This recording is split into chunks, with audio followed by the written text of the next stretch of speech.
হিন্দুদের দুর্গাপুজো এবং সামনেই দুর্গাপুজো। বাংলাদেশে এই দুর্গাপুজো নিয়ে রীতিমতন মিছিল নেমেছে। মিছিল করছে কারা?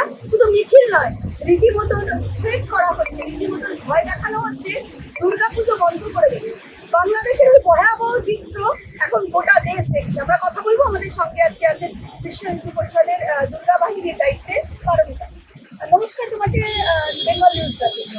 এই যে বাংলাদেশ থেকে যে ঘটনাগুলো সামনে আসছে, সেখানে রীতিমতন দেখা যাচ্ছে হিন্দুদের মঠ মন্দির তো আগে ভাঙা হতো, এখন রীতিমতন পুজো করতে দেওয়া হবে না, কি বলি? বাংলাদেশে এই ঘটনাটা আসন্ন ছিল, পূর্বেও হতো না তা না। উত্তরা বলে আমার কানে সদ্য এসছে যে উত্তরা বলে কোনো একটি জায়গায় সেখানে বাংলাদেশে ডিমান্ড করা হয়েছে যে এখানে দুর্গাপুজো করতে দেওয়া হবে না। যদিও বা করতে দেওয়া হয়, সেখানে 5 লাখ টাকা করে ওদেরকে ডোনেট করতে হবে, আর সেই অর্থের বিনিময়ে দুর্গাপুজো করতে হবে। বাংলাদেশে দুর্গাপুজো হবে না, এটা খুব স্বাভাবিক ব্যাপার এখন। কারণ পূর্বে আমরা কদিন আগে দেখলাম যেভাবে হাসিনার সরকারকে আওয়ামী লীগ চলে গেল এবং তারপরে তার সমসাময়িক অবস্থায় ক্রমাগত হিন্দুদের উপর অত্যাচার, নিপীড়ন যেভাবে চলছে, ওখানে প্রতিদিন কয়েক হাজার করে হিন্দু ওখানে খুন করা, হত্যা করা হচ্ছে। সেখানে দুর্গাপুজো করতে দেওয়া হবে, এটা খুব স্বাভাবিক ব্যাপার। এখানে ধর্মের উপরে আজ আসবে, হিন্দু ধর্মের উপরে আজ আসবে, এটা খুব স্বাভাবিক ব্যাপার। কারণ নির্দিষ্টভাবে প্রশ্ন বারবার এই হিন্দুদের বা সনাতনীদের কেন টার্গেট করা হয়? কারণ আমরা দেখেছি বিভিন্ন ক্ষেত্রে, সেটা বিভিন্ন দেশে, যেমন বাংলাদেশ তো সেদিকে আমাদের ভারতবর্ষ, হিন্দুদেরকে মূলত দাগিয়ে দেওয়া হয় বা তাদেরকেই সব টার্গেট করা হয় না। এটা বহু পুরোনো একটা এজেন্ডা বলতে পারি আমরা। বহুদিন আগে মুঘল থেকে চলে এসেছে, তারও আগে হিন্দুদের ওপর সনাতন ধর্মকে শেষ করার যে একটা চক্রান্ত, এটা চলে এসছে, কিন্তু এটা তো সম্ভব না। সনাতনী হচ্ছে আমাদের আদি, আমাদের অন্ত, সবটা জুড়ে আমাদের সনাতন ধর্ম। তাকে যতই একটা এজেন্ডা নিয়ে চালানো হোক, হিন্দু ধর্মকে শেষ করে দেবে, সনাতনীকে শেষ করে দেবে, এটা কোনোভাবেই সম্ভব না। একটা চক্রান্ত, এটা একটা জেহাদিদের চক্রান্ত, কিন্তু এতে কোনো লাভ কিছু হবে না। আমাদের হিন্দুত্বকে ঐক্যবদ্ধ আছি, আমরা থাকবো, সনাতন থাকবো। বাংলাদেশ নয়, আমরা যদি ভারতবর্ষে নিরীক্ষণ দেখি, ভারতবর্ষ কিন্তু বিশেষ করে পশ্চিমবাংলায় কিন্তু বিভিন্নভাবে একটা চেঞ্জেস দেখা যাচ্ছে, একটা ডায়াগ্রাম চেঞ্জ হচ্ছে। আমরা আজ থেকে যদি 10 বছর 15 বছর আগে দেখি, সেখানে একরকম, 15 বছর বাদে এখন যে চিত্রগুলো সামনে আছে সেটাও কিছুটা ভয়াবহ। বিভিন্ন জায়গায় কিন্তু ইতিমধ্যে উর্দুতে লেখা নানা রকম ঘটনা সামনে আসছে, এবং আমরা যাদেরকে এতদিন মাইনরিটি বলতাম, কোথাও তারা ভাবতে ভাবতে আজকে মেজরিটির দিকে যাচ্ছে, 19 থেকে প্রায় 32।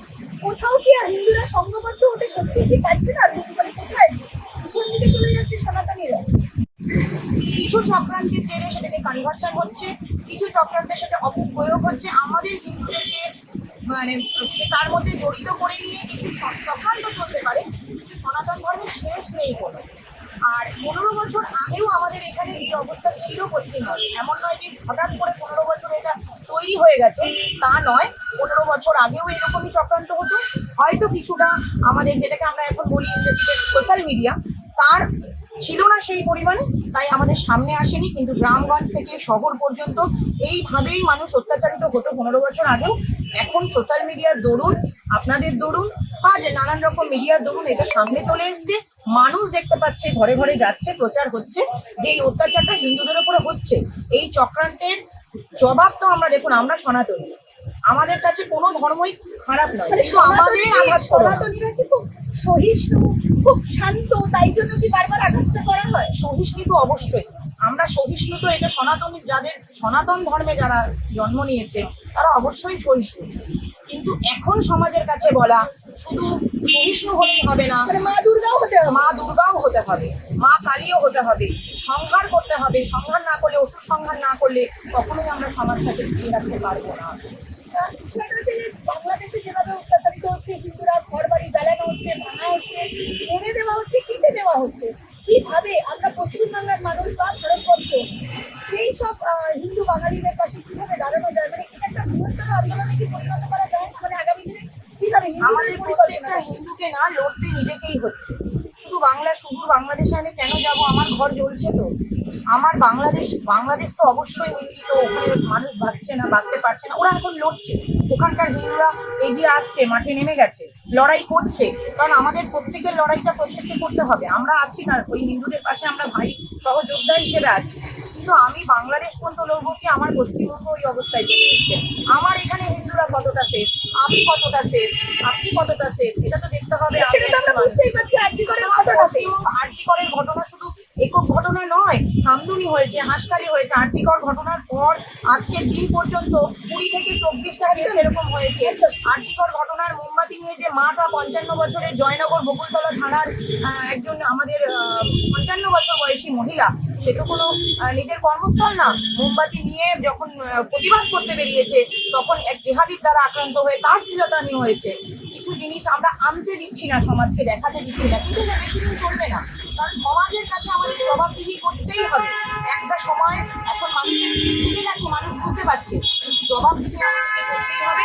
সনাতনকে নষ্ট করার চক্রান্ত বেশি দিন বিশ্ব হিন্দু পরিষদের দুর্গা বাহিনীর দায়িত্বে যেহেতু তুমি আছো, তোমাকে নির্দিষ্টভাবে জিজ্ঞাসা করা এই আন্দোলন বা এই যে মানুষকে জাগরণ করা বা সনাতনকে জাগরণ করা, বললেন মা দুর্গা হতে হবে, মা কালী হতে হবে, হাতে শুধু মোমবাতি দিলে হবে না। এই যে আন্দোলন, এই যে লড়াইটা, এবারে তুমি কিভাবে দেখছো? মোমবাতি নেওয়াটা আমাদের কাজ নয়। এই সমাজকে সমাজের মধ্যে লুকিয়ে সমাজ সংস্করণ করার যে পদ্ধতি, সেটা কিভাবে আলাদা বাহিনী সদা জাগ্রত, সদা তৎপর, সদা সচেতন। সংস্কার দেওয়ার ক্ষেত্রে আমাদের দুর্গা বাহিনী, বিশ্ব হিন্দু পরিষদের যে দুর্গা বাহিনী আয়াম রয়েছে, আমরা সব সময় সমাজের জন্য কাজ করছি। আমি সকলকে বলবো, যে সকল মা বোনেদের বলবো, মায়েদের বলবো, যে ঘর থেকে বেরিয়ে এসে কোনো একটা সংগঠনের মাধ্যমে সংগঠিত হয়ে আমরা লড়াইয়ের কাজ কিন্তু আমাদের পিঠ থেকে গেছে। আর আমাদের জায়গা নেই কোথাও, মুখ লুকাবারও জায়গা আমরা পাবো না।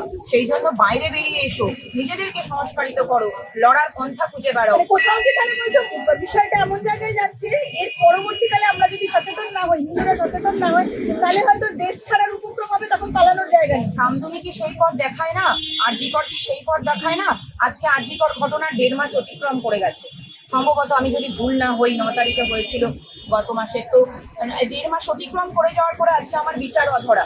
তাহলে আমি যে বাইরে বেরোবো, একটা মেয়ে যে বাইরে বেরোবে, তার যে বিচার নেই, এত নৃশংসভাবে খুন হয়ে যাওয়ার পরে কোনো বিচার নেই, সেটা কি চোখে আঙুল কিন্তু আমাদের দেশের বিচার পদ্ধতি তো একটু লেন্দি, মানে এটা তো একটা বিচার পদ্ধতিরই অঙ্গ যে একটু প্রয়োজন সময় হলে সাপেক্ষ। পদ্ধতিটাকেও চেঞ্জ করতে হবে। পরিবর্তন চাই, আমার পরিবর্তন করতে হবে। যে আইনের মাধ্যমে কাজগুলো হচ্ছে, সে আইনটাকে পরিবর্তন করতে হবে।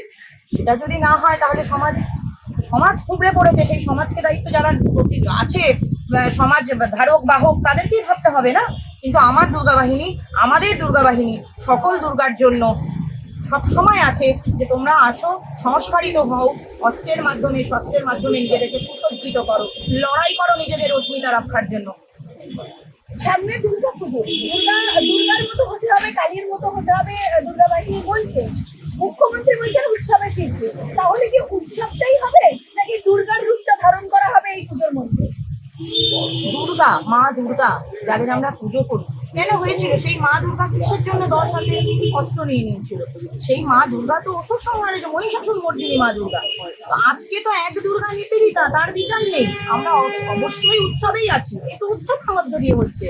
আমাদেরও তো ঘরের দুর্গা, যে এখনো বেঁচে আছে, যাকে মৃত্যুর মুখে এখনো ঢলে পড়তে হয়নি, সেই মা দুর্গাকে বাঁচানোর জন্য এই দুর্গাকেও সাথে নিয়ে সেই অস্ত্রগুলোর দিকে আমাদেরকে এগিয়ে দিতে হবে। অস্ত্রের মাধ্যমে আমাদের একটাই বন্দনা, যে আমাদের বিচার চাই।